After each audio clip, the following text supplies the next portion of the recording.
ছাড়া কোন 4 প্রকার মাছকে আমরা শুধু ঘাস দিয়ে বৃদ্ধি করতে পারবো এবং নেপিয়ার, খুদে পানা, কলা পাতা এবং সেই সাথে সাথে পুকুর পাড়ে যে ঘাসগুলো জন্মায় সেগুলোকে দিয়ে আমরা কিভাবে এই মাছগুলোর খাদ্য চাহিদা পূরণ করতে পারি এবং ফ্রিতে প্রায় বৃদ্ধি করে একটা ভালো মানের প্রফিট করতে পারি।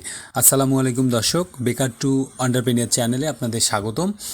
চাষির অভিজ্ঞতা জানতে এবং মাছ চাষের তথ্যমূলক ভিডিও পেতে চ্যানেলটি সাবস্ক্রাইব করে আমাদের সঙ্গেই থাকুন।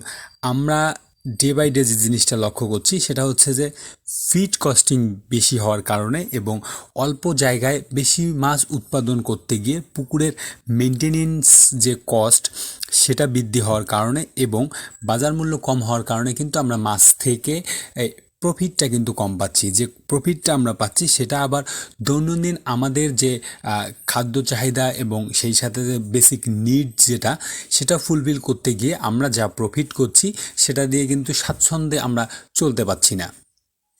তো এসব কথা মাথায় রেখে আমার কাছে যেটা মনে হয়েছে সেটা হচ্ছে যে যারা আমরা কার্প মিশ্র মাছ চাষ করছি, বিশেষ করে প্রান্তিক পর্যায়ে যারা অনেক সময় ফ্রি থেকে মাছটা চাষ করা সম্ভব বা একটা ছোট বড় মিলে একটা প্রজেক্ট আছে, দুটো প্রজেক্ট আছে যেখানে তার ডেইলি বেসিসে সকাল বিকাল যেতে হয়, তো সেখানে যদি আমরা 1-2 ঘন্টা সময় বেশি দিয়ে কিছু পুকুর পাড়ের ঘাস অথবা হচ্ছে ছোটো খুদে পানা, কলা পাতা এগুলোকে মাছকে একটা সাপোর্ট দিতে পারি, তাহলে ফিড কস্টিংটা কিন্তু অনেকটাই কম হবে এবং সেই সাথে সাথে মাছ এই কলা পাতা বা ঘাস জাতীয় যে জিনিসগুলো আছে সেগুলো খেয়ে পায়খানা করার কারণে সেখানে পুকুরে আরেকটা নতুন খাদ্য তৈরি হবে রিসাইকেল বেসিসে, যেটার কারণে বাকি মাছগুলোরও কিন্তু অনেক বেশি বৃদ্ধি হবে।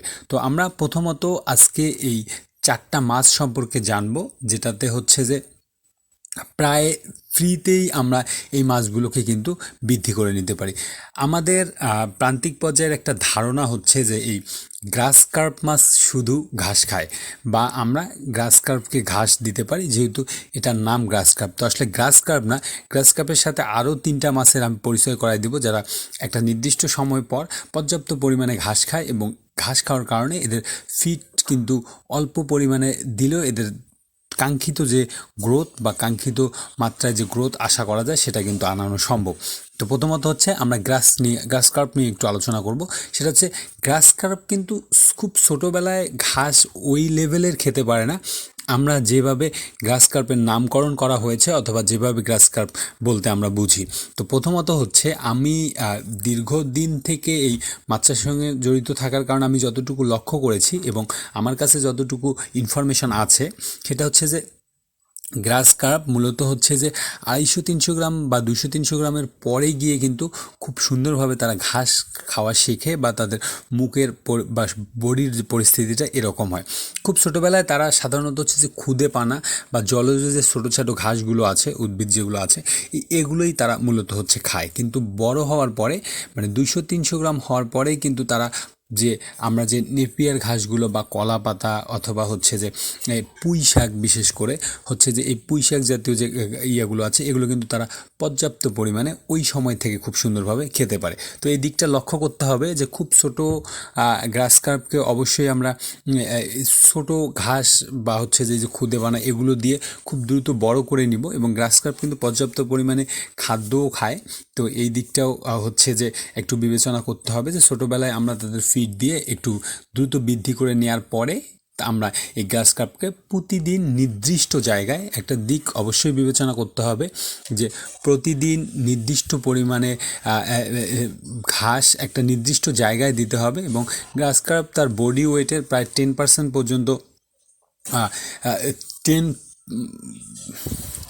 গ্রাস কার্প তার শরীরের প্রায় 10 গুণ পরিমাণে কিন্তু খাদ্য খেতে পারে। তো সেক্ষেত্রে আমরা গ্রাস কার্প যে পরিমাণ পুকুরে থাকবে তার চেয়ে অনেক বেশি পরিমাণে ঘাস দেওয়ার ট্রাই করব এবং গ্রাস কার্পের কিন্তু মূল খাদ্য ঘাস। এরপরে হচ্ছে যে থাইপুটি, আপনারা লক্ষ্য করলে দেখবেন যে থাইপুটিগুলো কিন্তু পর্যাপ্ত পরিমাণে ঘাস এবং হচ্ছে এই যে খুদে পানা যেগুলো আছে এগুলো খায়। এরা সাধারণত হচ্ছে ছোটো অবস্থায় এই খুদে পানা যেটা এটাকে পছন্দ করে বেশি বা এটা তারা একটু বেশি পরিমাণে খায় এবং সেই সাথে সাথে একটু বড় হয়ে যাওয়ার পরে কিন্তু তারা বিভিন্ন ধরনের ঘাস, লতা পাতা এবং বিশেষ করে হচ্ছে যে পুকুর পাড়ে যে ঘাসগুলো জন্মায় আপনি লক্ষ্য করলে দেখবেন যে পুকুরের পাড়ে যেগুলো ঘাস পানিতে সুই সুই হয়ে অবস্থায় আছে বা ডুবে গেছে বন্যার পানিতে, এগুলো কিন্তু পর্যাপ্ত পরিমাণে এই পুঁটি মাছ সহ বাকি মাছগুলো কিন্তু খাচ্ছে।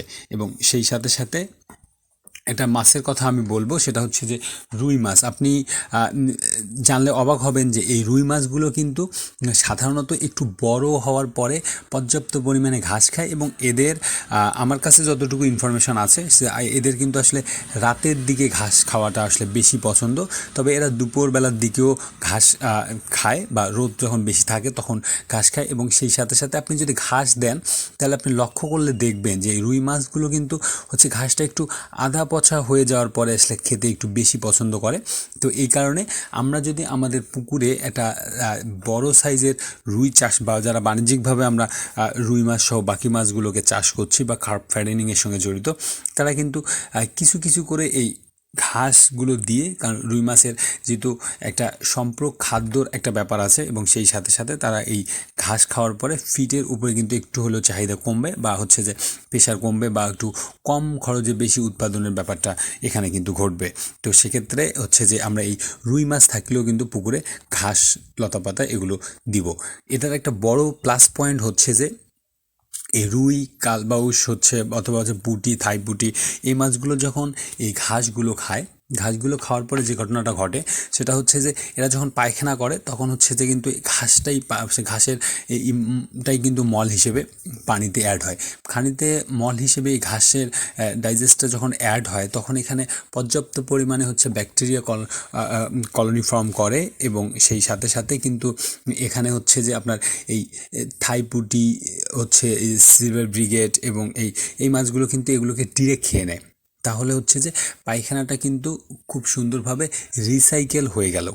তো এটা একটা প্লাস পয়েন্ট। আরেকটা মাছের সঙ্গে আপনাদের একটু বলে দেই, সেটা হচ্ছে যে কালবাউস মাছ। আমাদের এদিকে আসলে এটাকে কালবাউস এই আসলে বলে বা হচ্ছে যে অনেক জায়গায় আছে ক্রোস রুই বা এরকম টাইপের বলা হয়, যেটা হচ্ছে যে দেখতে রুই মাছের মতো কিন্তু এটার গ্রোথ খুব কম, কিন্তু দেখতে রুই মাছের মতো হলেও সম্পূর্ণ বডিটা কালো। এবং এরা কিন্তু আমার প্রজেক্টে আমি যতটুকু এক্সপিরিয়েন্স নিতে পেরেছি এই মাছটার, সেটা হচ্ছে যে এরা দ্বিতীয় বছরে পর্যাপ্ত পরিমাণে বৃদ্ধি পায়। আমার এখানে আর দেখা যাবে যে 300-400 গ্রাম 500 গ্রাম হয়তো বা আমি পাই নাই, কিন্তু 300-400 গ্রামটা অ্যাভেলেবেল হয়েছিল দ্বিতীয় বছরে এসে। এবং সেই সাথে সাথে এরা কিন্তু আমার প্রজেক্টে আপনারা লক্ষ্য করলে দেখবেন যে পুকুরের পাড়ের কোনো এক সাইডে কিন্তু আমি কম্পোস্ট বা হচ্ছে যে এই যে ইয়াগুলো কিন্তু ঘাস লতাপাতাগুলো কিন্তু এক সাইডে বানা কম্পোস্টের মতো করে ব্যবহার করি। কিন্তু আমি যে জিনিসটা আপনাদের বলার ট্রাই করছি সেটা হচ্ছে যে এই কালবাউসটা কিন্তু আমি পর্যাপ্ত পরিমাণে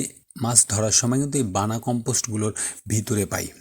এবং সেই সাথে সাথে আমার কাছে ইনফরমেশান এতটুকু আছে যে এই কালবাউসও পর্যাপ্ত পরিমাণে ঘাস খায়। তাহলে মোটামুটি হচ্ছে যে আমরা যদি আমাদের প্রজেক্টে যখন মাছগুলো ছাড়বো তখন যদি এভাবে একটা ডিজাইন করতে পারি যে গ্রাস কার্প, পুঁটি, রুই বা কালবাউস মাছকে একটা মিনিমাম পার্সেন্টেজে ছাড়লাম এবং এটার জন্য আমরা সকালে এবং বিকালে যখন প্রজেক্ট দেখতে যাব তখন যাতে খুব দ্রুত কিছু ঘাস প্রজেক্টে দিতে পারি। যেমন হচ্ছে যে এখন অনেকেই কিন্তু পুকুর পাড়ে নেপিয়ার যে ঘাসগুলো আছে এগুলো কিন্তু চাষ করতেছে।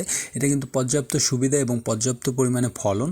এটা জাস্ট আপনার 2 মিনিট, 3 মিনিট, 5 মিনিট কেটে আপনার পুকুরের এক কর্নারে আপনি দিয়ে রাখলে আপনার দেখা যায় যে বেশ অনেকগুলো ঘাস দেওয়া সম্ভব হয়। এটা একটা ব্যাপার।